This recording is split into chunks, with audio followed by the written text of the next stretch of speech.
Don't forget to record everybody's voices because Naz isn't here. It should be. It should have worked last time. I believe it did.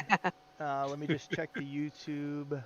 Yep, we are live on the YouTubers too, so we should be Okay. good. Okay, yay, we're live. Now people can catch up on what we've been talking about. Yeah. Yeah.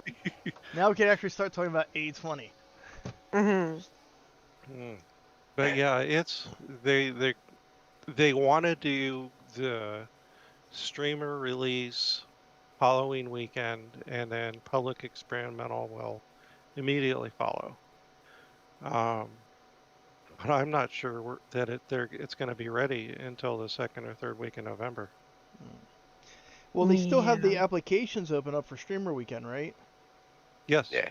Yeah, they opened that up a couple weeks ago. Right, but if they haven't closed it yet, then that's always a sign that they're not quite ready to release it to the streamers first. Right. Well, they probably won't close that until they know for sure that they're going to be doing it, and that's not going to be until like Tuesday or Wednesday before it happens. Right, and that's what I was saying. That's kind of like a guide, is when they close the streamer application, is around when to start looking for the streamers to get it for that weekend or the following weekend, and then that Monday after they stream, when it releases to everybody at like 10 or 11 p.m. Eastern time, give or take.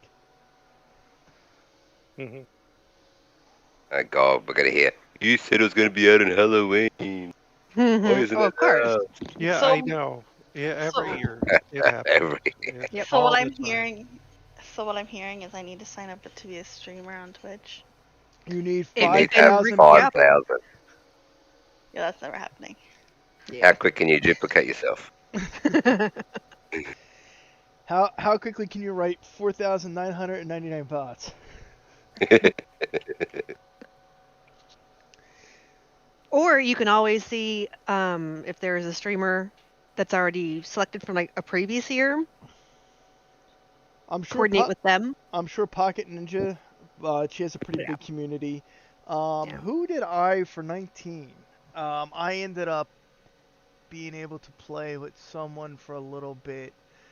I played with Romanians when I first got on. Was that Cornelius? What's his? Yeah, Cornelius. I know on YouTube he's Forger. I forget what his actual streamer name is, but he's over in Europe, I think, because we have a bit of a time difference. But I was able to play with him and some of his people on his Discord for a little bit for A19. So for that weekend, it was pretty good. But also, streamers are allowed to share. Yeah. At least at least last time, at least for A19. I don't remember for A18 or not. I don't. They did for 18. That's how I got in. Okay. Yeah. They were allowed to share it with the people that were going to be broadcasting with them. So I would assume it was like that for 17 as well, but I wasn't part of the streaming group for 17. Yeah, 17 is the meh version, as I call it. Also, welcome OC Inside Coffee. Saw you guys pop in there. Hi. Oh, both of the mics off. Yeah. Hello. We're just talking about A20. We might dive a little bit into like the RWG stuff that they had if you were able to watch the dev streams on Wednesday.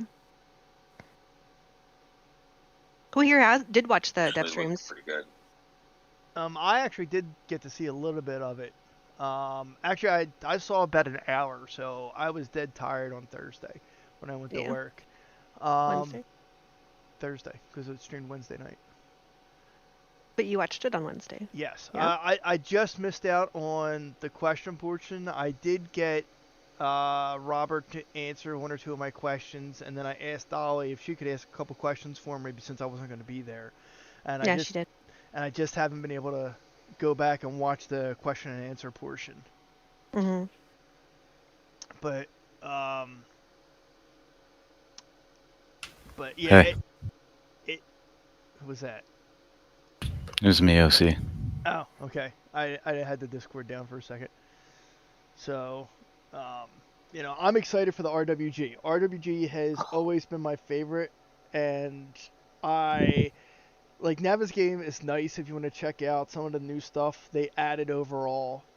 But I've never really played Navis game. I've always done the RWG, just What's because that? Navis game is like the base map. Yeah, exactly. What's Navis game? Someone's stirring. And the RWG, you know, I don't like a world that's already predetermined unless it's, you know, that's part of the game like that. Like other similar games, you know, if you, especially if they use the Unreal Engine, is all like, okay, this is the map and that's it. But with the Vox and the way the pimp does it, you know, the map generates off the seed, and you never know what you're going to get unless you do like the preview or something, and then you take a look at the map before you make your dedicated server, which I usually do to make sure I have a decent map. Oh yeah. But I like the exploration aspect of the RWG and what they've done for this version, and hopefully, you know, they don't really have to tinker with it too much after this, which I don't think that's the intent. You know, you have your downtown district, you have your little Industrial. industrial, and like the cul-de-sac, I guess residential districts, sort of. Yeah. You know, it opens it up to be a lot different and a lot more, I guess, realistic as a real world as it can. So good. Are there more dev streams, or was that it? That was the last of the dev streams, but they're going to be having other streams. Playing stuff. Yeah, so it'll be Lathan, or aka Prime, and then Madmol, aka Joel. I don't know if Rick is going to be joining them, but they're going to do, you know, playthrough streams. So we'll see how that goes. I probably won't stay up on Wednesdays to watch that. But, you know, maybe I'll catch it the next day while I'm at lunch or something. You don't want to watch Joel drop his axe? Joy's gyrocopter. Yeah, Joel is not very good at his own game. It's hilarious. Some of the stuff. I loved the last ones when he blew up his own helicopter. That was great. He sounds like me. Well, at least he can get it off the ground, I guess. I ride it like a motorcycle. Yeah, they're touchy sometimes. I Sometimes they land on That's top of motorcycle. walls. Spinning blades and everything. I've died in God mode like 6 times this week, and I've also died to pushing E up in the air on my gyrocopter a couple times. I did that in GTA. I died by listening to one of the devs about how to climb up. It didn't climb up. It went nose first into the ground. Oh, Gravity no. sucks. Like, oh yeah, just press C. Are you sure? I think so. No, nope, that doesn't work. Luckily the map, wiped the next day, but still. Yeah, wiped all the evidence. Yeah. But the RWG that they're doing for the tiles and the stamps are just absolutely amazing, and they're gonna really make it so you can have some fun with your POIs, and it looks all nice and realistic and very, very cool. It feels almost like a new game, Downtowns. Yeah, it does. It is. It's a huge difference, especially with the way the roads are. Mm-hmm. Yeah, they also improved the rendering. Everything looks a lot better with the lights, the graphical. I mean, even the old assets look a lot better. Mm-hmm. What were you saying, Caleb? I saw a video earlier in the week, probably Tuesday or Wednesday. Is that like a teaser, like somebody went into Photoshop and like edited what the world looked like, or was that like actual what they're doing? It was like the roads looked like they were straight out of like a Hollywood movie. Like where there's sidewalks on them and they kind of meander about sometimes with light poles and... They had stripes in the middle of them. Yep, that is real. That is actually what they're doing. Really? Mm-hmm. And the commercial district is that dense? Yes. That's what amazed me on that thing, is how dense the commercial district was. It was amazeballs. Mm-hmm. That is going to be delightful. Oh, Yeah, it is just beautiful. had some issues with POIs overlapping a little bit, but they're getting that straightened out. Are we gonna need new computers to play this? So far, no. No. Actually, a lot of work has been done with optimizing performance and memory usage and the graphics. So even though there are more and better graphics, it's going to be probably a bit less of an impact on your system. Yeah, they were mentioning there's the odd moment it might be worse, but a lot of the cases, like inside a POI, it'll actually be better. Nice. Yep. Seems like it runs really smooth. Yeah, I noticed since I do a lot of the coding, I hooked up a lot of logouts to just random points in the game to see how fast they were firing off and how useless. And there's incredible amounts of data firing off for no reason. It doesn't even do anything. It's just thousands of times. Well, hopefully they will be catching those things. And if not, then if you're able to narrow down where they are, let us know. Yeah, I've been poking them finally. I kind of ignored them for a long time because I really don't like their reporting system, the cut and paste crap. But it looks like they kind of listened to me. I had asked them to put in a basically formal debugger where it takes the last 200 lines of code that operated in the client and send it off to them. I mean, if the whole client crashes, it should be doing that. And they're already in a debug process right now. It's in alpha, so now's the time to do it. Yep. But they added that in. They said, no, it's too late. We wouldn't do that now. And then about 2-3 months later, they added it. Well, it was Unity added it. Well, that's what I found out. I'm like, so if Unity didn't do it, you guys wouldn't have put anything, would you? It's like, no. There's a lot of things in Unity that they're not using appropriately, though. Well, it's like the only reason Vulkan exists is because Unity put it in there. True.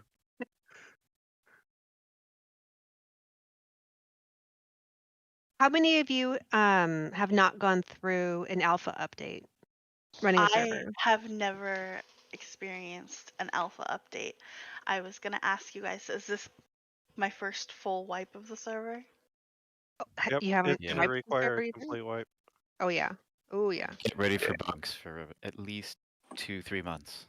You know, and I think it's funny because, what was it, back in Alpha 15, Alpha 16, they were saying they want to make it so that you can continue playing your existing saves even after the update, but you wouldn't be able to get any new features.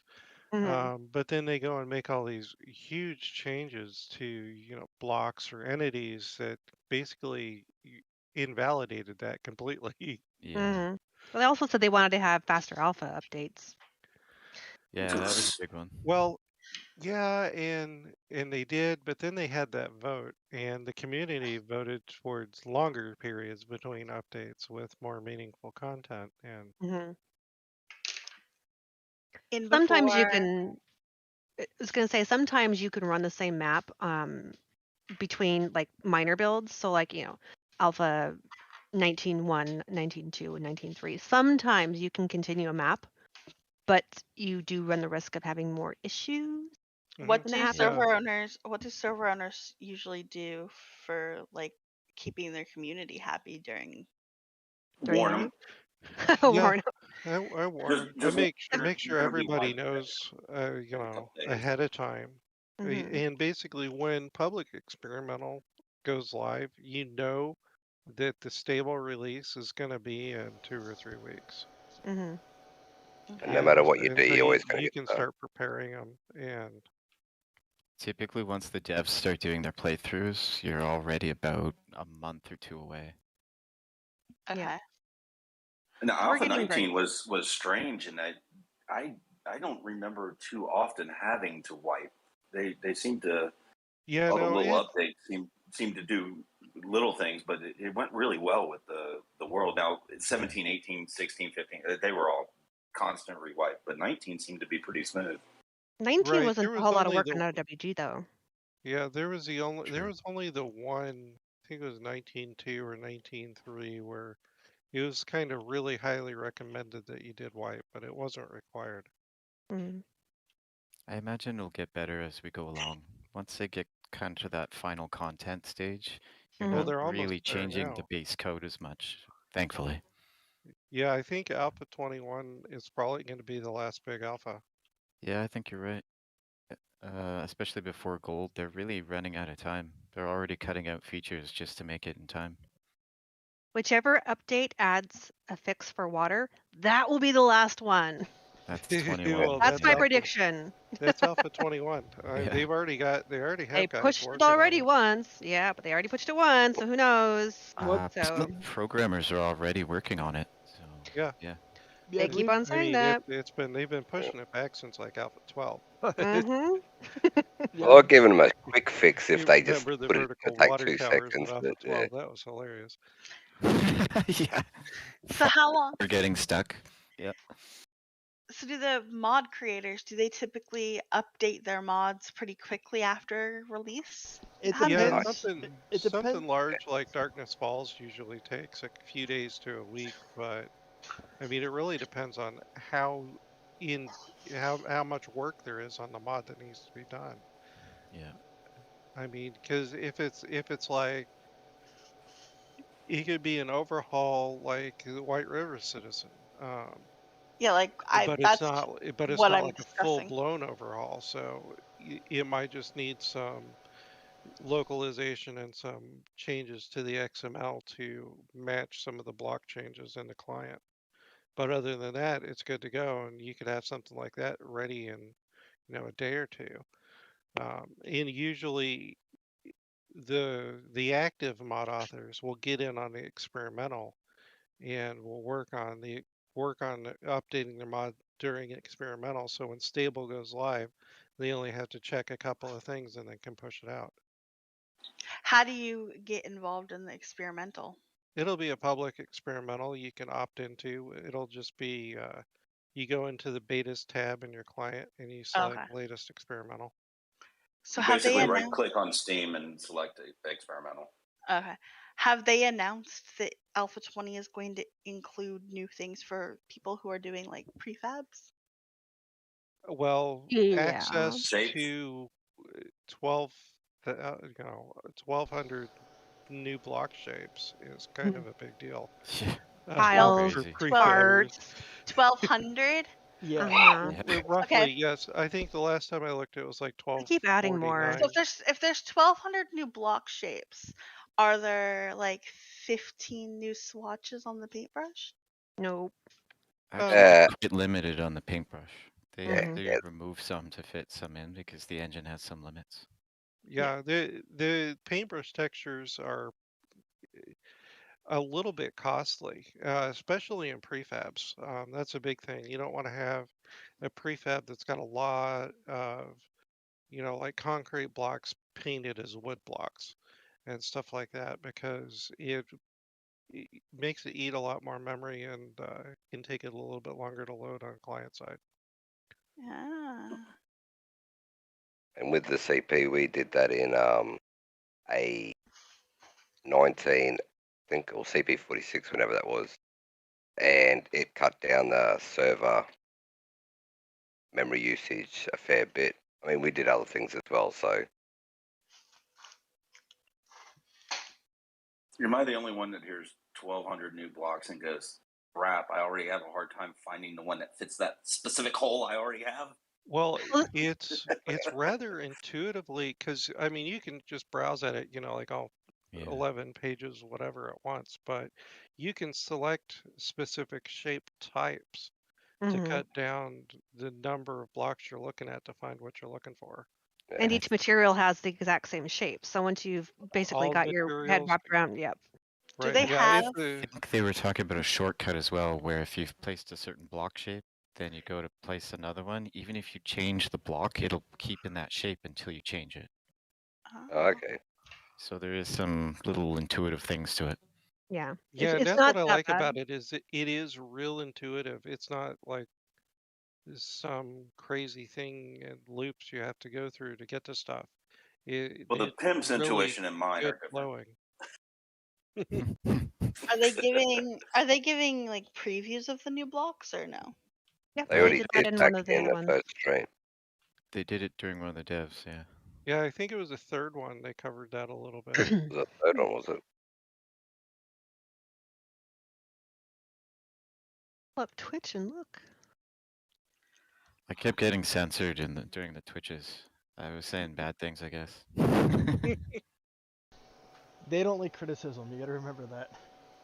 Oh, it was nothing like that. It was more like, you know, when you put no stealth on Fubar and then he starts whispering. Well, it was really creepy, and it reminded me of Joe Biden during that one weird speech where, for whatever reason, he just started whispering into the microphone. So that's all I said. I was like, this reminds me of Biden. And somebody censored me for 10 minutes. I'm like, what? What the hell did I do? And they probably took that as political. Politics. So I just said, I'm not really talking about politics. This is a little overboard. Yeah, no, but see, other people take stuff like that. I mean, because you didn't mean anything for it, but somebody else would. They would take that and they would write it like there's no tomorrow. So you gotta stop that I can stuff see that before going it sideways They very quickly. may not even know what I was responding to, whether it was Fubar doing that or somebody saying something. So They probably had a bot set to pick up certain keywords. yeah, exactly. Apparently, they spammed, like, every mod tried to block me instantly, and they ended up blocking like 6 or 7 people at the same time and apologizing to them. And they're like, "Oh, sorry, we're trying to get this other guy," and I'm like, "Crap! I hope that wasn't me." And then it totally was me.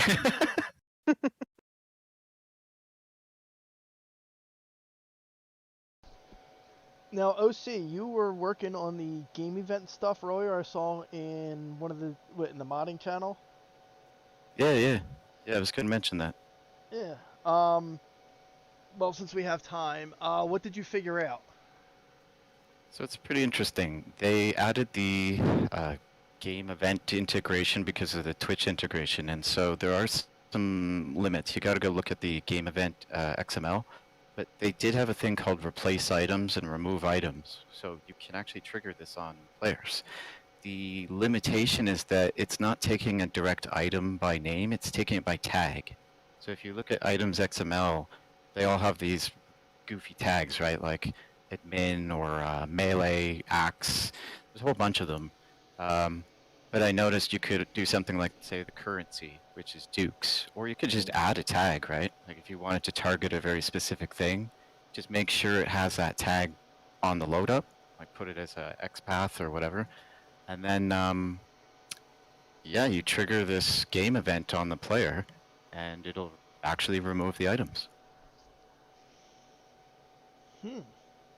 That sounds good. If you know someone figures out how to do it, like I know I generally run a PvP and a PvE server if there's enough people that want a PvP server. But for the PvE, what mine doing is being able to have like a PvP event, like have an arena, and just that area is triggered as PvP for the event, and having the game events where it could actually like switch stuff out. What would be kind of cool? Like, oh, I'm going in with a club. Well, guess what? Now you have something else. Yeah, it's technically possible if you took records of what they're holding, and just took note of all the tags, then force them to drop all those things and then give it back after. You could do it. It's a little cumbersome, but yeah, it's possible. I mentioned we do it a little differently over here, but that works. Yeah, I mentioned it to Prime. I said, it's been 7 years, we're going on 8 years, and you don't have an ability to remove items. So when you add these bandits in eventually, if they ever come, we won't be able to remove items from them because they're an entity. We already can't do that. He swore up and down you could do it, and I said, I get that there's a weird Twitch workaround that I could figure out, and he was correct, but it's still ridiculous. I should be able to remove a very specific item. And instead, some other admin jumped in and said, "Oh no, it's really dangerous. Like, wouldn't that open it up to threats?" And I'm thinking, you do realize this Twitch integration's made that exact problem. It's already there. I've just proven it, and there's no security behind it. It's really easy to run.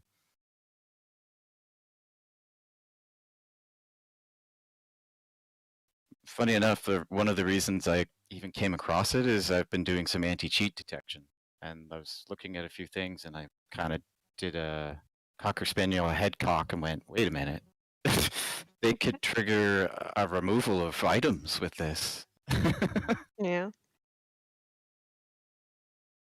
For the, you said you were looking into the new Twitch options. Which one is your favorite, do you think, to play with? As an event, or Yeah, just, I don't know. Have you come up with any kind of really funky or funny, hilarious type of ways to utilize the events? I would actually like to replace items with something ridiculous. So let's say they were holding guns or whatever. I could replace their guns or their weapons with bananas. That's great. Yeah, it'd be so funny to have somebody fighting and all of a sudden they're like, oh, I'm eating a banana now. Great. What the fuck just happened? Well, those Well, if you're candy doing that, canes, you've got yeah. to bring back feces. Bring Bring back what? back what? Poop. Human poo. Oh, feces. Gotcha, gotcha. Yes. Yeah, it could be Yeah, back eaten to our poo. primitive Right. days. I miss the poo. Every chance I get, I ask for it back.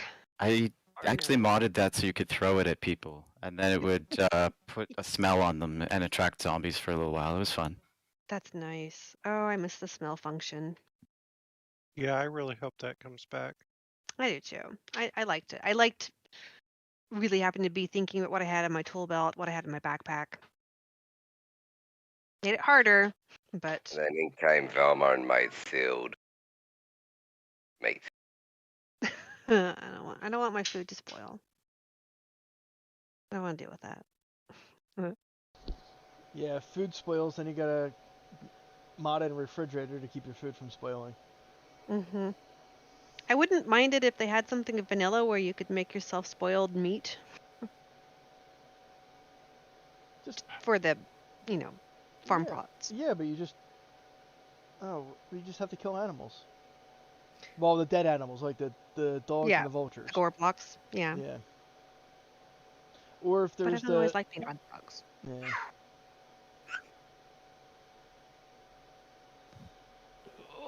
But being able to spoil your own meat would be nice. I think with this feature, you could spoil your own. If they implemented the spoil timers on the foods? Well, no, the swap. Like the swap, yeah. You could replace the item, whatever food you have. They're about to eat it and you swap it out with a rotten one. Yeah. No. Don't they have that? I haven't actually watched a Twitch stream with it. I've helped test a couple times, but I haven't actually played much with the Twitch. So I don't even know what options there are. Just seems like they have a whole bunch of things. Yeah, I haven't done anything with any of that. Yeah, I helped way back months and months ago, but I haven't helped any time recently. And it looks like they're adding some really fun things. That confetti. Oh, I knew you were going to love that. I want to find the freaking confetti. They dance now. There's a dance off. So I've been seeing that I haven't seen that function in practice, but yeah, that's gonna be that's kind of cool. It's so funny because I took a random guess probably 2 dev streams ago. Just jokingly, I'm like, oh, I hope they'll dance, and I really didn't mean it. And yeah, Prime had a funny evil smile on, but he didn't say anything, and I guess I guessed it. So we got you to blame for that one.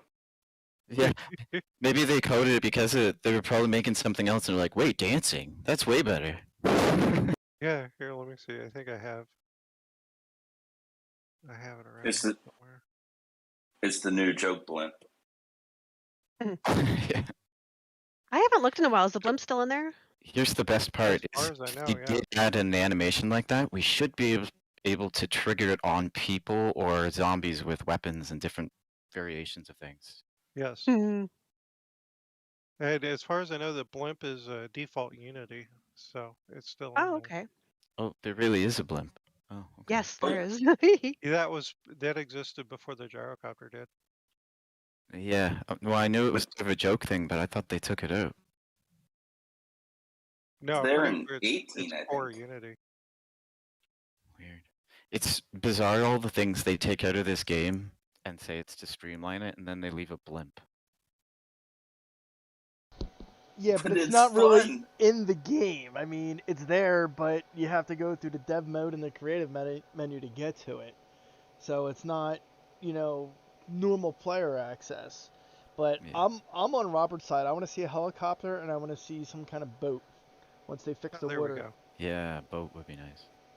Boats would be very, very nice. Even if it was just a raft, something, anything on the water. But the water's bad. Well, they need got to to fix the it water first, which I think is all. I think bandits and the water is an A21 goal to get that stuff fixed, and then after that, I can't Nice. wait for Steam Workshop. Oh, Yeah, I put it in the Brain yeah. Drain Live channel. That's excellent. the dance move. And how do we trigger that? What the hell, Silent? I will never. I'm gonna have nightmares now. Oh my god. Is I that love that somebody took the time to clip that out. Oh, that's great. is that done as a buff or? Yeah, I believe that's done by one of the Twitch boss. Oh my god! So nothing against you, OC, with your server tools, but with CPM with the advanced claims, you could set that up with the buff. So you could set up a zone, and then when people go into that zone, they just start dancing, or the zombies start dancing. Or the zombies too. It's no offense. You can do it in server tools as well. This is awesome. I have added it to my favorites for gifts. Thank goodness. Oh boy. I like the little splatters of blood that come off too. That's great.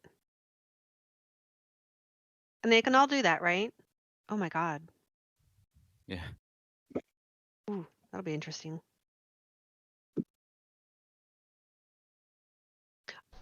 I think on my A20E server, I'm gonna set up a random area with a buff that when you go in, that's or zombies happen, that's what's gonna happen, and people are like, "What the hell's going on?" It's just a dance party zone. Hey, don't Yeah. announce anything. Just have the stranger. Right, exactly. I set up a floor that's kind of like a disco floor, and you can have the lights that are flashing in different colors, and anybody who walks over it starts dancing. That I feel like is the appropriate usage of our tools. That's a little too much effort for me. Nah, no. So what you Which do? mod has the rave POI? Yeah, I The was what? gonna say. CP. Mm-hmm. Oh, there's actually a few of them because a few actually use the CP. I have high hopes that eventually we won't have to download CP for all of our clients again. Yeah, I don't no. think it's quite there yet, but I know that they want to fix that. Yeah, I would no. like it if we didn't have to, but because as easy as it is, people still get confused. I'm just curious, what type of cheats have you all been seeing? Like for hackers? Yeah, I know it's not as prevalent as it used to be, but when they do come around, they seem vicious. They've got a lot more control on servers than they used to. I had my EAC. I was running Darkness Falls, so I had EAC off, and my botman. There's another component that I had to turn off for that. So I got one, and then when I went back, got rid of Darkness Falls, I forgot to turn my botman anti-hacker stuff back on. Just brain farted it. So I did have somebody come in, and I don't know what command they had, but they could go to a POI or even a player base, and it seemed like they would go there and instantly all the blocks would just go poof, and there'd be rubble and everything's gone. Oh, the stability would drop, yeah. I don't. I guess that could be. Maybe that's what they did. I'm not sure. I wasn't there. I just saw the aftermath, and every block that had been placed was just instantly destroyed. Did they fall, or they're just gone? I don't know. They're drop mining. Well, if you've got taking the ground out from under the structure and making it all Yeah. disappear. Right. I would say that probably is possible. Yeah, and what if you have happened. prevent falling blocks, it's gonna poof everything anyway. So Yeah. There was an interesting hack where if you swiped once, they were able to change the, I want to say the range of it, and so it would actually hit 16 blocks in a row, like a big wide spread. Oh wow. Yeah, it was pretty dangerous. And they can make it 3D, like a 3D block, so it's not just like a 2D face. It's 16 by 16. They could take out 100 by 100 if they want, but if you do that, it tends to crash the servers. Just can't handle it. Well, that's no fun. I have someone on my server that I haven't been able to prove it yet, but I'm pretty sure they're aimbotting.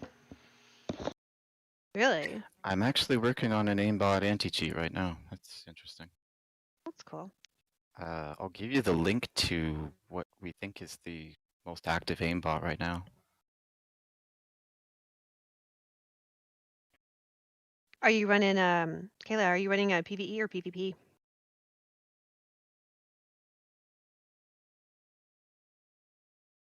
Kayla? Oh, sorry, you can't. Are you running a PvE or PvP? Oh, sorry, you're cutting out there. What was that? Blood Moon base, and they were like, it looked like in the video that they were just like spraying and praying. They were looking straight up in the air, and their gun was just going everywhere and killing all the things as fast as possible. That sounds pretty conclusive. Yeah. What did they say when they were accused? Nobody has said anything to them yet, except for a player was like, "Hey, how are you shooting like that?" And they out immediately. But they come on and they donated to the server, so I'm like, should I just refund their donation and just like ban them? No. I can't prove anything. And I don't have to prove anything. Yeah, that one's been around for a while. This hack, yeah. Well, nobody's really countered it. I was reading through how it works, and there are a couple ways to catch a few of the tools that are used. Aimbot's really hard to catch, though. It looks pretty obvious. Like he's staring straight up in the air, but his gun is just like insta-locking on all the zombies. Yeah, I remember sending this to TFP a couple of years ago and saying, hey, you guys need to fix the way this works. Yeah. There's a few obvious ones where simple things say when somebody's hit that they could check whether it's been set to infinite ammo. It's right on the actual hit. But they didn't add anything. So I added it to server tools. So next release I'll have it. But there's a whole bunch of things they could check pretty easy. How does that work with somebody who, say, I don't know, a server owner who makes herself her own guns with infinite ammo? Does it bypass anybody who's got staff permissions, or? I could set it so it would check if you're an admin, yeah. Just because, like, if you're using, like, any of the dev guns, they might have infinite ammo and whatever. Yeah, that makes sense. Setup you have would potentially ban the owners from the server. Yeah, probably would. Yeah. It's okay, I already banned myself from my server. I think we all have at one time or another. It's a pretty routine thing. You're just checking the parameters of the server and making sure everything works properly. Yes. Because, stuff happens. Earlier, Kayla, you were asking about what we do for the newer alphas, and I think that we kind of covered some of them.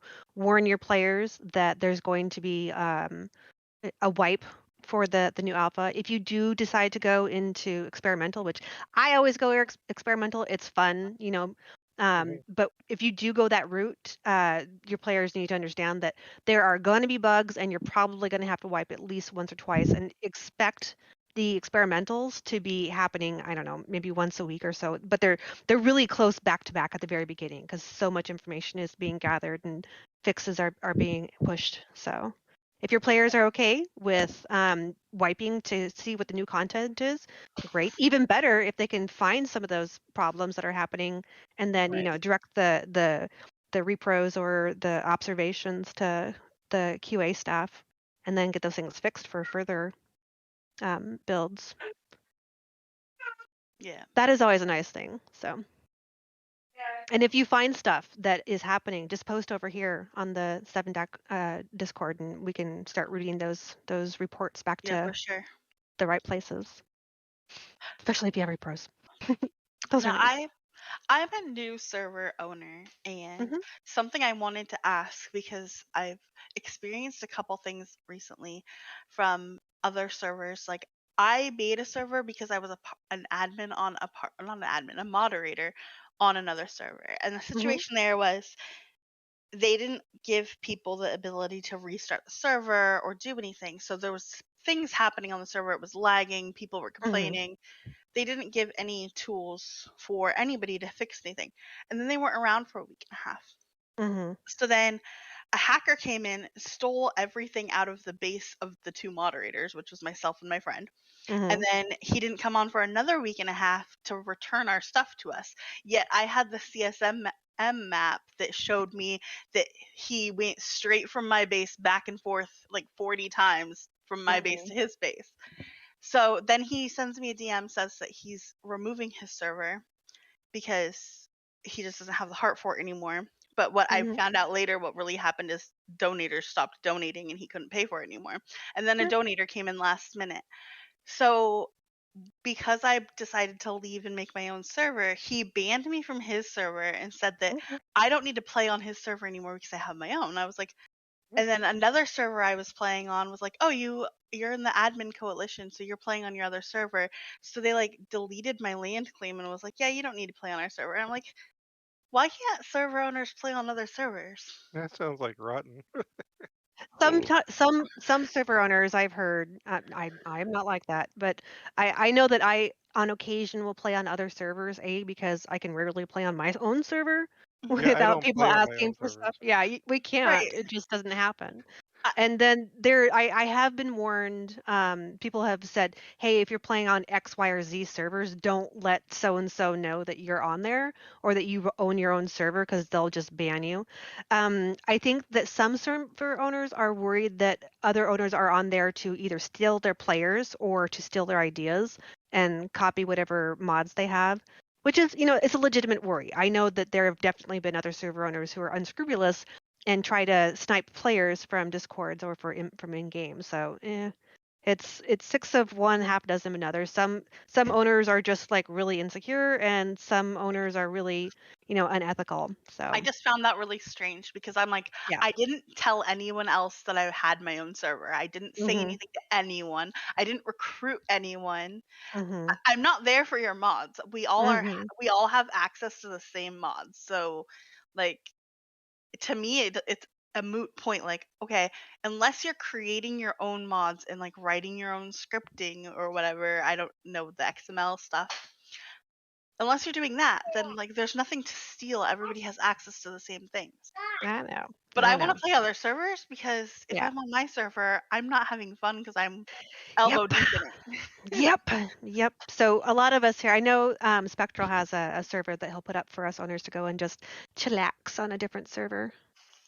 So I just thought that was just strange that people are like so I think it's catty. the player sniping that tends to be the ones that people get the most butt hurt about, because it does happen, and we've had it happen even, on this Discord, where people have been accusing other server owners of sniping players. That's crazy. Yeah, that's just. We have rules against it on our servers, but I haven't seen anybody like actively doing that in a long time. Yeah. I've had several of my players go off and make their own servers, which I'm fine with. I mean, it means I lose my players and they'll bring their friends, but several of the people that are on the 7 deck here, are former players of mine. Yeah.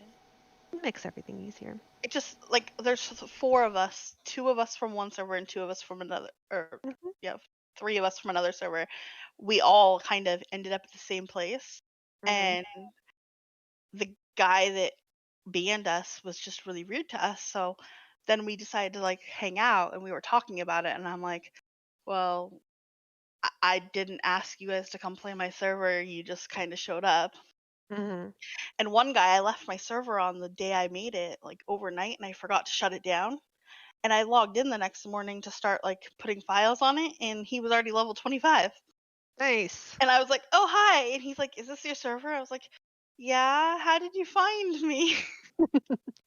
He's like, are you guys friends through Steam? No, we weren't friends through Steam, but we met on the other server that I got banned from. And so the owner was clearly like, oh, you're stealing my players. And he's like, I was like, no, actually, he found my server when I left it up, but I'm not going to tell people they can't play. Right. Well, it sounds like they did you a favor by saying, hey, I'm a twat waffle, don't play over here. So Yeah, so I'm just gonna find other servers to play on, but Yep.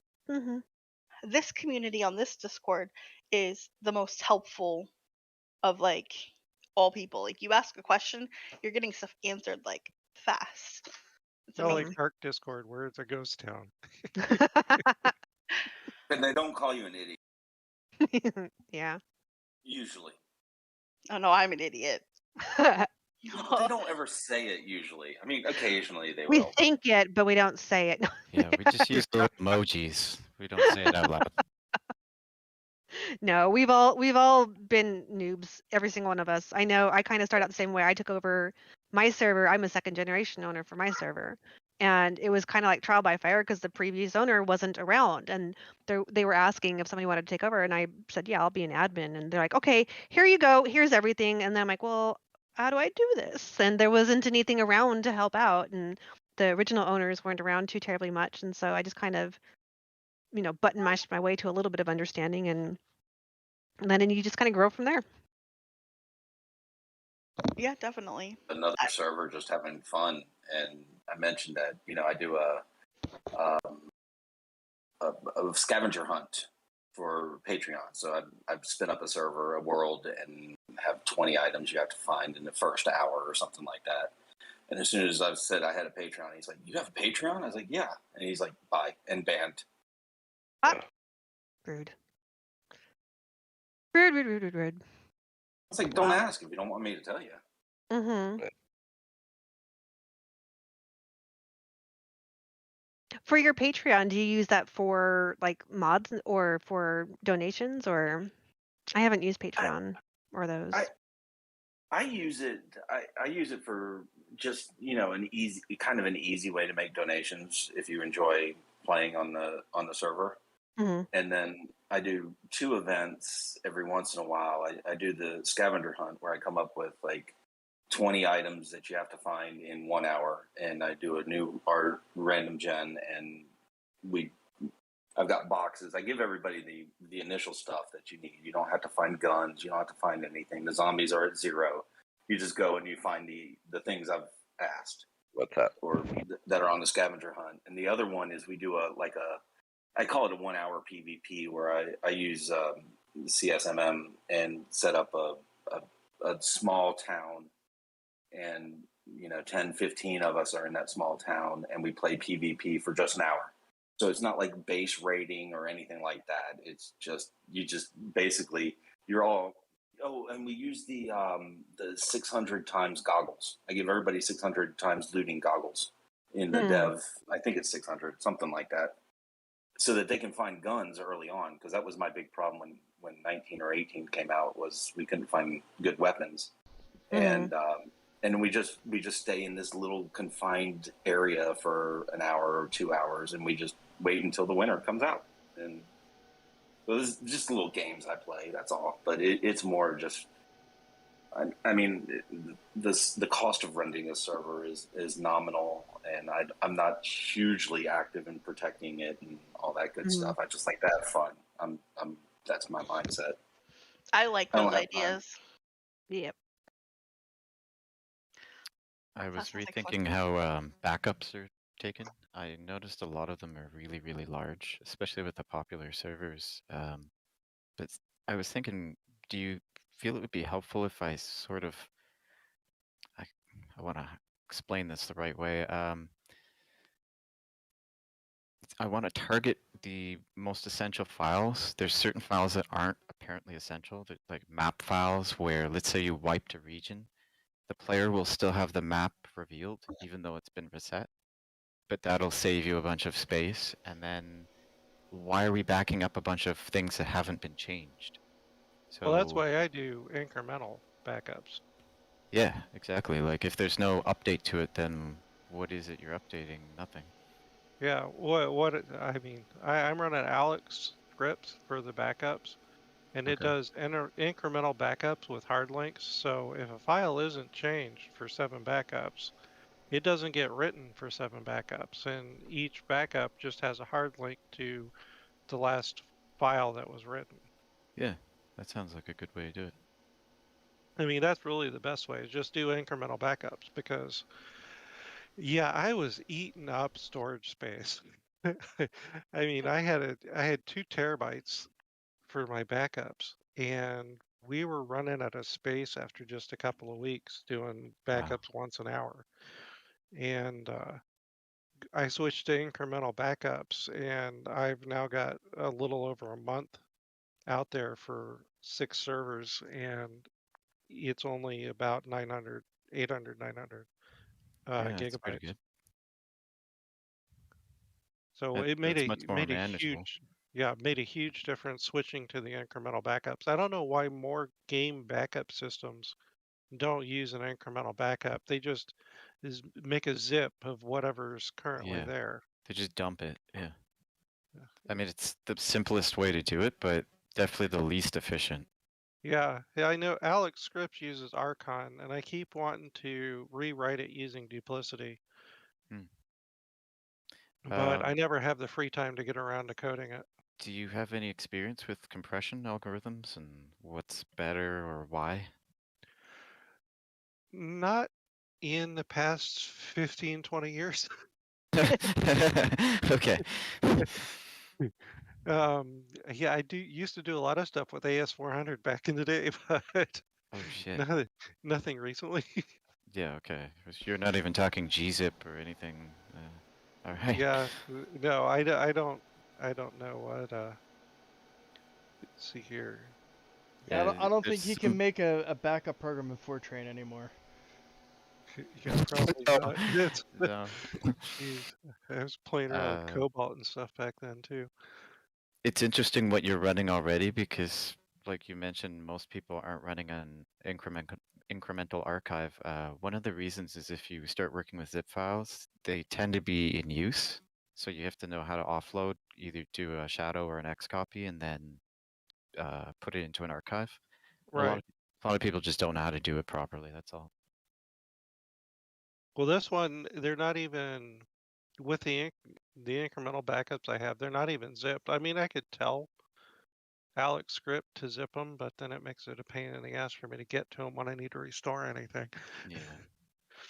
The other thing I was thinking is it'd be interesting if you integrate the ability to reload things, like you know how we can put in prefabs, right? Mm-hmm. If you were able to, I guess, save or offload some type of different form of prefab, like a serialized prefab that you could save, keep in a bin file or an SQL, that kind of thing, and then reload it. There might be a way to do it, but it's a little Like to complicated. prefab existing bases? Yeah, exactly. And so when you take a backup, you could actually take that section or an area, and admin could put in whatever console command, and it would actually render that section they asked for. You would, I mean, the way the client currently is, that would be on a busy server. That would be a little, yeah, it'd be a rough. little laggy. Although, you know, most of the servers out there are renting, and they're not able to run hourly live backups the way I do. I mean, if you're going to do something like that, then you could, like, I know with CPM, if you do one of his, one of the advanced claims, you can set it as a command claim, and then you could have it do BR export to actually export the prefab. Right. Now, what would probably be best if you want to do that, maybe you do it as a donor option for, your donor players. But if you have that run on a restart, like I know CPM has like shut down BA for the blood aware, the blood moon aware, and then if he, say Prisma added a trigger that you could add for that, same thing you could do OC for server tools, is like, okay, these areas that are marked, then on restart export, to the prefab server or another or a prefab folder or another folder or a backups folder in the prefab. Maybe something like that's possible. An easy way that I can see to do it is you make a trigger that's kind of like the kick lock reboot for the POIs. Mm-hmm. And what it would basically do is run an RLP or RLP2 to get all of the existing land claims. And then you have it run a prefab export on each of those land claims based on the size of the LCB radius. And then you can just back up. I mean, basically create prefabs for each one, but it's where are you going to store them with something like that that's running internal from the client? Right. Yeah. Well, that would save to the server, obviously. Mm-hmm. And that's where things get messy. Yeah. I mean, in theory, it's possible. It's just figuring out how to do it properly. Right. And how much is it going to tax the client when you run that? Right. And maybe that's something you just run like once a week. You figure out, your players aren't playing at 2 a.m. on a Sunday morning, and then you run it then. Well, the prefab data coda is pretty small, so it wouldn't take up huge amounts of space if you were running it, daily or maybe twice a day. But the problem is where is it going to store it and how is it going to store it? Right. And you would need a secondary backup method to get, like incremental saves. Mm-hmm.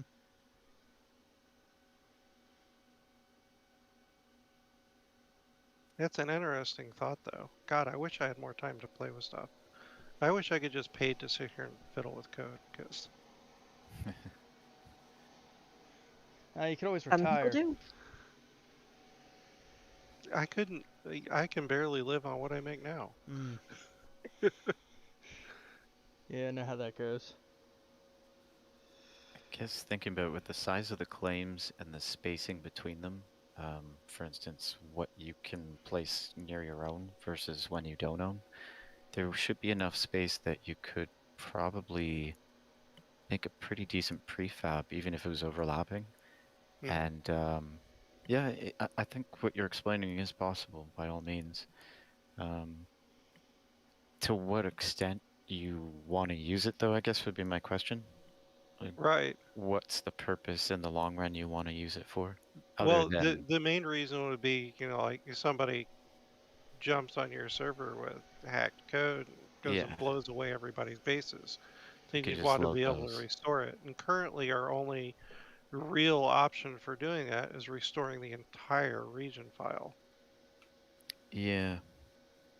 I was thinking about that is how do you save a section, let's say your donors or somebody who's on a reserved list, saving theirs particularly and doing it as an auto system, kind of like you described.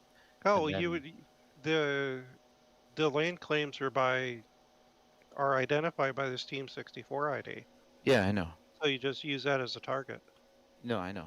But I'm just saying, you don't want everybody's base saved, right? You just want certain people. Well, I mean, you could do either way if you wanted. It just depends on how much it would impact your system and how much storage space you've got.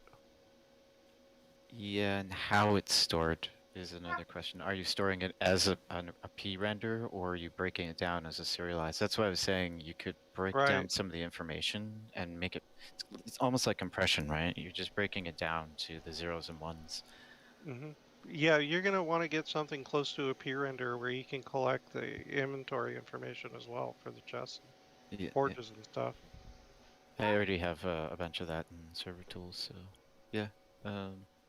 Could definitely incorporate something like that. But I wanted something like that specifically so you could take it out of a backup file and put it in. Not necessarily in a live server setting unless it was called for. But yeah, on a shutdown or a startup, you could definitely re-render it. Yeah, I'm thinking shutdown or startup would be the best place to do it, because I think the process, if it's running on a lot of claims, that it could lag the server quite a bit. Definitely. I do a maze generator, and that can really eat up a server. Just put it to a crawl. Yes, I'm familiar with those. Although this is pretty efficient, the generation, the actual calculations, probably only about 1 second. It's drawing it in. That takes... Yeah, the world itself, the game engine just lags putting things into the game. What do your players use the mazes for? Just running mazes. They just like to run mazes? Some of them do. Yeah. Well, some of them set up little prizes, rewards. Let's say Ah, okay. you make it to the 3rd level of it. They make them really tough too. The generator's pretty insane. It uses a known algorithm for making mazes, where it's like there's only a certain amount of path or directions you can go, right? So just checks the ones that are still left or available until it runs out, and then fills in the remaining. And you end up with a pretty crazy randomized path where the one guy said people were getting stuck in there for 3-4 hours and then just giving up. We'd made a pyramid that was like 7 layers of mazes to go through with kind of funky stuff at the top. Yeah, it was a pretty neat POI. Huge. I think I've still got it somewhere. But we didn't have too many people utilizing it just because it was very confusing for them to get through. Yeah. It takes an entire session. Like you get on to play and you go, all right, what do I want to do today? Run the maze or shoot somebody? Because you got to dedicate a lot of time making them too. Yep. Oh my gosh! I Yeah, but if you remember spending. Sorry, go ahead. No, sorry, I didn't mean to cut you off. So go ahead. Oh, I was just gonna say I remember making mazes back in the day without a generator, and it could take easily 4 to 8 hours, depending how big it is. Yeah, I know. Hal 9000, his prefab editor had one to be able to generate mazes, and that was nice. Oh, yeah. Well, Hal works for Fun Pimps now, so. Yeah. And well, it was his idea for the LODs for the player bases and player POIs. Oh, really? To render, yeah. So Yeah. Smart. Well, and TFP wanted to do that, but he had some ideas and some code that was going to make it work. So. Yeah, but as far as mazes go, if you're gonna run a maze or have a POI as a maze, then you got to really put some nice goodies at the end of it to make it worthwhile for the players to do it. If you have a 7-layer pyramid with 7 layers of mazes to be able to get through that bottom level, one, you would make really difficult, but 2, maybe you put like 20,000 or 50,000 dukes down there, or like spawn in like some level 6 gear or something like that, to really make it worth the player's effort and time.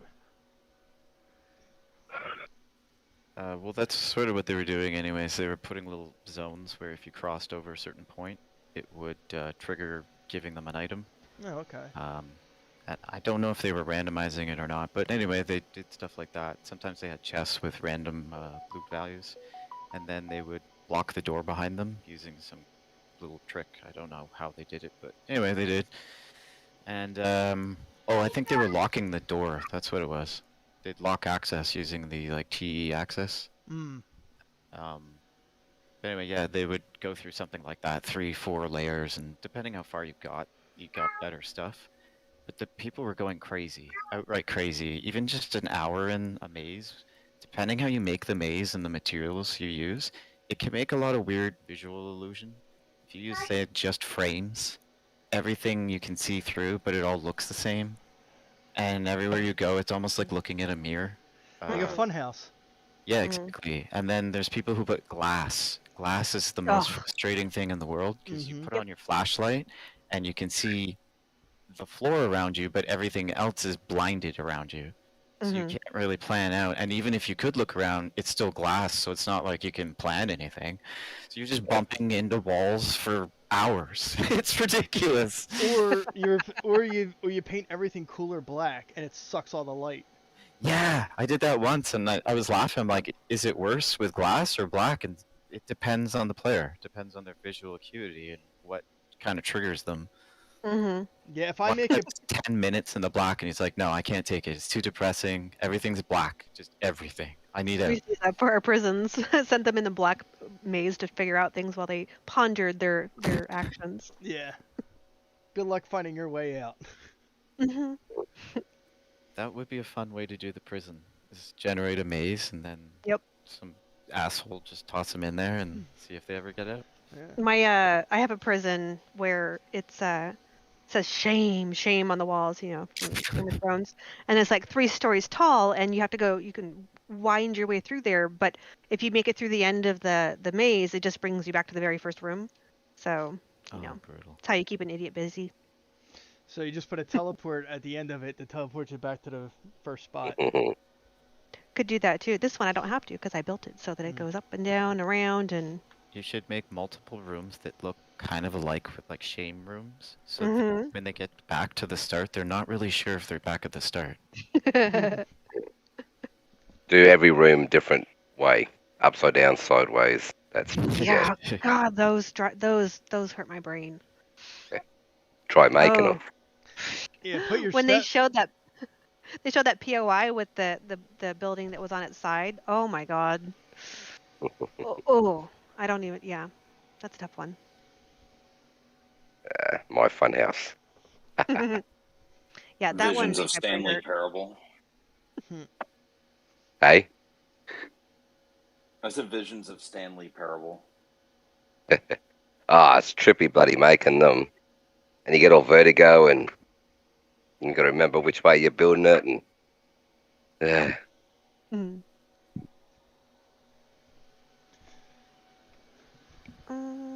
Well, we've only got about 20 minutes, 15, give or take. Yeah, 20 minutes left. Is there any other topics that folks want to chitty chat about? Is everyone all ready for 20? Planning your time off? flat out in experimental, and won't be I would playing. love to be able to, but I have to request time off like 5 or 6 weeks ahead of time. And if they're not going to be that specific on when it releases, right? Yeah. I've been looking at my calendar. I'm like, well, I want to ask for those days off, but I know that's just not when it's going to come out. So I guess I have to wait a little bit. I don't know. yeah, I know, and it's my own bad fault. I got like half the office signed up on 7 days today, so. Oh no. So everybody knows when the updates are happening, and if I just disappear, then they know what's going on. It's... Hey, wait a No, second. sick, guys. I mean it this time. Super sick. Yeah, it was back 3 or 4 years ago. It went on sale, and a couple of them were interested, and just picked up copies for everybody. Are they still playing? Yeah, some of them, yes. A lot of them, no. Or sometimes they do pop on and play, and I don't know. But it was great in Alpha 18 because I could test, like, have everybody come into the office, do it on a weekend. We took over one of the decommissioned AI servers and set it up, and that's when I did a lot of the load balance testing to, figure out that, unless we had really extreme hardware, player counts higher than 30 caused an issue. And even without that, 20 was pretty much the max before you started to run into sync problems. But yeah, we just, I mean, we had, 10G everywhere. Well, it'll be exciting to see what people are going to be able to come up with the N20 and how much they're going to be able to max stuff out. Yeah, I know TFP was, I mean, they've got the LTT test and they were testing higher player counts. I think the goal is to set the max supported player count at 16, but I don't think they're gonna go any higher than that ever. Which means better than 8. Test. Yeah, it's better than 8, but I mean, if they double that, then that would put our we could get stable player counts up in 40 or 50 for the daddies, and with some optimization to the code and some other tricks, we could probably push it even further. But I hate to mention it, but there's that Y whatever, the Chinese hacker. Yes, I know. And unfortunately, we did have some sit-down discussions with him, not in this brain drain thing, but it was people like Gick, a couple of the developers for things like CSMM, CPM, ST, NIY, Zipcore. There was a whole bunch of us, and a couple hackers that I don't want to mention their names. We know who NIY is, but don't like to name names. I used to be one of them, to be honest, way back. That's how I've always done anti-cheat, is use the hacks against them. Right. Why not? If you can. This game used to be so hackable, you pretty much just turned the hacks on. It was like a switch. And there was no prevention, there was no detection, nothing. So you could pretty well just spawn behind people. You could watch the map. I don't know if you recall back when Naviskane was the only map. It was a smaller map. The map changed a bit. Yeah, it was only like 4K back then, or 3.5. Actually 2K. Oh, that far back. Okay, Yeah, I'm not that. way back. I don't go that far back. Well, this was when the map itself then looked different. You probably didn't experience it, but you could see the entire map in just one thing. You just opened it, it's like, oh, there's the whole map. So you could watch all the players, all their icons, and if they suddenly warped or jumped, you could watch if they died or there's any reasoning to it. And so you're like, well, they didn't die, so there must be cheating. You just walk over to them and you're like, oh, there they go. They're starting opening their cheat or like the creative menu. And back then you could even hear it. When people opened it, they had a certain noise. Yes, I remember the noise for it. Yeah, they didn't know I'm sitting there behind them and I'm like, so what are you up to? All of a sudden they jump. They're like, who's talking? Where's this coming from? What's going on? And it's me, obviously. But yeah, they probably had no idea that we had the ability to do a lot of that stuff. They just figured nobody would go after them in that kind of way. Because I was using the exact same thing they were running. Yeah, I remember doing that a lot to catch hackers. Yeah. Now these guys, they're kind of cocky. They even write about things like what I code server tools, and they go, server tools is bad. And if a hacker says something's bad, it means it gets in their way. It means it's working. Yeah, that's exactly it. And they're like, so I'm going to make some bypasses for this. And I'm like, you probably shouldn't name me and then tell me what you're trying to bypass, because I'm just going to make it really tough for you. So I made a whole bunch of things, and he was laughing, saying, you just pretend you're dead. I'll get to this, don't worry. He never figured it out. And then I added a thing where if you pretend you're dead, I'll still detect you. So you can't really update that. Now I'm looking at the rest of his code going, all right, I think I can stop probably 3/4 of this. But why are these guys releasing it? I mean, that was one of the big things way back, is you don't release your hacker code. That's how it gets detected. That's how it gets shut down. Yes, I know, because we pay attention to elite PvPers and all the other sites where you get that stuff. We always ask ourselves, like, how the hell are these guys so good? And then we look on the cheat site, we're like, oh, a new hack's out. That explains that behavior. Wait, there's like a cheat site you can go look at that you can know where all this stuff is ahead of time? There's a bunch of them. Yeah, they discuss it in forums all the time. And again, they're cocky, or they're trying to discuss, kind of like we're doing right now. You can snoop in on them if you figure out their Discord channels and listen to them as they're discussing things, going, here's how I'm going to approach it. I'm going to use a mono injection. It's like, okay. Right, and then they talk about, they're sharing the code snippets and, how they, piggyback on the data and stuff like that. And I mean, you just get in there and you see what they're doing there. Then you know what to look for. Interesting. Once you know the way to approach it, you know how to counter it. It's a good way to get a job, too. Yeah. Way back, I wrote a BIOS hack that basically displayed porn and played an 8-bit Lurie theme song when you booted your computer. And I loaded it onto some of the AOL distribution CDs. Oh, that is too funny. And American Megatrends apparently somehow managed to figure out that it was me that did it. And they called me and they said, we want you to come work for us. Hilarious. How the hell did they figure that out, though? I don't know. That was back in the BBS days. And it was like only, as far as I knew, only like 5 people knew I had done that. But a couple of those people were higher up in other things. So maybe they said, hey, you might want to hire this guy. Yep. Hit just the right cue.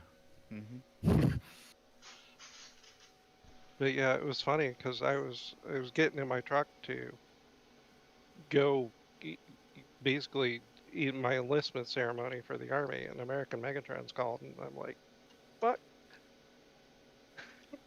Now? Should have called me like a month ago. Yeah. It was like, man, if only timing was so bad. So instead, I went to the Army. I was like, I'm sorry, dude, but you should have caught me a couple of weeks ago. I could have. Now, are you a DoD hacker for the Army? Oh, Or? I hell was no. gonna say DIA came calling or something. No, I was going in.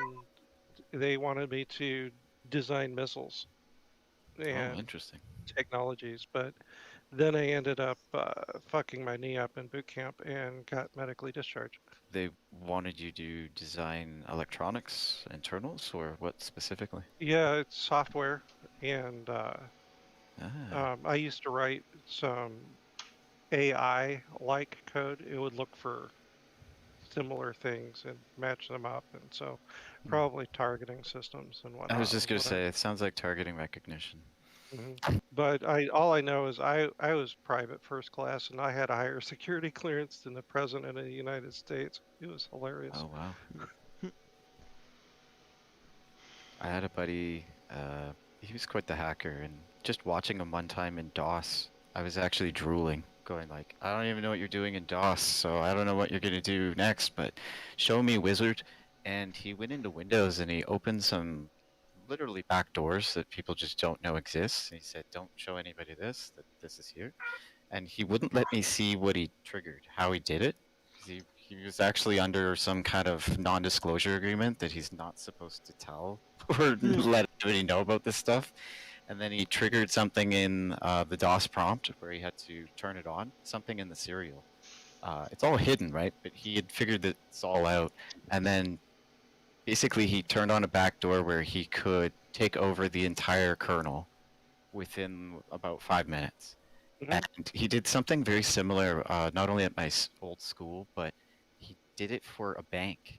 This was pretty crazy. Not their like main backend, but he was somehow accessing it and trying to show them that there's probably security flaws he could get into. So the one guy said, "Well, here's my laptop. It's logged into the the actual main network. Let's see what you could do." And he couldn't break fully in, but he showed that he could grab every single user on the network, all their information, all their passcodes, everything. And they all were sitting there being like, how the hell did you just do that? Because we've been working on this for 42 years. You just did this in like 14 minutes or something? He's like, yeah, you have a lot of vulnerabilities. Here, there's more of them. And he started... It's because they've been working on it for 42 years. That's the issue. That's it. It's like if you understood what you were doing, it wouldn't have taken 42 years. So they ended up hiring for Royal Bank of Canada's chief of security, but he actually worked for NASA briefly. Compartmentalized, of course, and non-disclosure. But they had him doing the same stuff. Interesting calculation, pattern recognition, stuff that looks very militaristic to me. But he said very bluntly, they've got technology just in the university labs alone that to remind you guys, this is being recorded and will be put on YouTube, just FYI. Yeah, we better watch. Okay, guys, well, while there's a pause, I've got to get going, so enjoy. Hope it all goes well for the rest of the brain drain. I've got to go drop kids off. We got about 5 minutes left anyway, so. Okay. But yeah, okay, enjoy, guys. Alright, see you soon. Catch you all. Nice chatting. Likewise. All right, so 6 minutes. How do we want to wrap this up? Tick, tick, tick. Any other questions of not government security level? We know too much. Yeah, we should get back to the game. Isn't that weird? If like a small world kind of thing, but if you look in certain gaming communities and start really diving into the coding and who's doing what, they're all the same people, or they all know the same people, and they're kind of influenced by the same stuff. Well, it's a small industry, even though it's a quote-unquote big industry. When it comes down to what you do, you know, whether you're a coder or a graphic designer, you know, it's like that with pretty much any industry. You know who's who after X amount of time. Like, you know, I'm in an unrelated industry, and then I know people at competitors that worked at my company at one point, or I've had an interaction with them with like at vendor sponsored events and stuff like that. And it doesn't matter what industry you're in. They're all small once you're in there. Unless you're in like a very niche subsect of an industry. It's all, if you do networking, that's a huge portion of IT, but True. who's to say that, like, oh well, oh, my friend works over at this company, my friend works over at that company, and oh, I know this guy over there because we were in training together for this. And it becomes very small. I'm sure there's developers that worked on one game that I liked that I didn't even know worked on another game that I liked. Yeah, that's interesting too. They jump ship sometimes, or they change over just because the development curve looks a little better or more opportunity, and you never know. They don't really discuss it or advertise it, but sometimes the technology, learning the code or the back end of one goes into another, and it really shows actually. Some really good coders with 10 years of experience or something, they'll do loops around some of the people today. Especially if you're talking about Unity, there's a lot of developers that came out of pretty much the closet. They don't know what they're doing. They're learning as they're going. I'd actually even contemplate 7 Days as kind of one of those projects. It looks like they didn't know what they were doing at first, and they've kind of accustomed themselves to the Unity engine, got better coders that did know what they were doing. And it's not to slag them by any means, but I know some of the original guys, most of their experience with something like a Facebook game. And there's really no way to apply that over to a C# engine mixed with Unity, and on top of that, they had pretty crazy ideas all mixed in together. It's like taking Fallout, Minecraft, Survival, Ark, a whole bunch of things, slapping in a one game. I don't think it's ever been done. Well, if you get the right people, you can do anything, and the right project manager. True. They've really done a good job. I know TFP is already working on at least one other, maybe two other games. I've heard the rumors. They have two other plans. As far as I know, they only have people working on one of them. Oh, one of them? Okay. And I know it's not 7 Days to Die 2. So they'll have something else. I guess they'll do a third game and then maybe come back for 7 Days to Die 2. Who knows if they do decide to make it 2. Yeah, we don't know what else. We don't know. Like, I heard rumors that they might use Unreal Engine. I don't know. Yeah, that's what I heard as well. Especially with the new engine coming up. 5? It would be silly not to use it, actually. Well, yeah, they're going to use Unreal. I mean, the reason that the 7 Days is on Unity is because when they started development, Unity was the only shop in town that could do anything even close to what they wanted to be able to do with it. Unreal Engine didn't have voxel code, and none of the other voxel-based engines had the ability to do some of the complex calculations. So. Even now, I'd say Unity's still a winner. It's way up there. There's a couple custom engines that have come out, but I'm gonna hold your thought right there, guys. I am going to end the stream, but we can continue talking. But hey, if anybody else is actually live listening outside of this on YouTube, come to the Discord and join us on the conversation. But until next month, from the staff and everybody, we are out like a fat kid in dodgeball. Thanks for playing.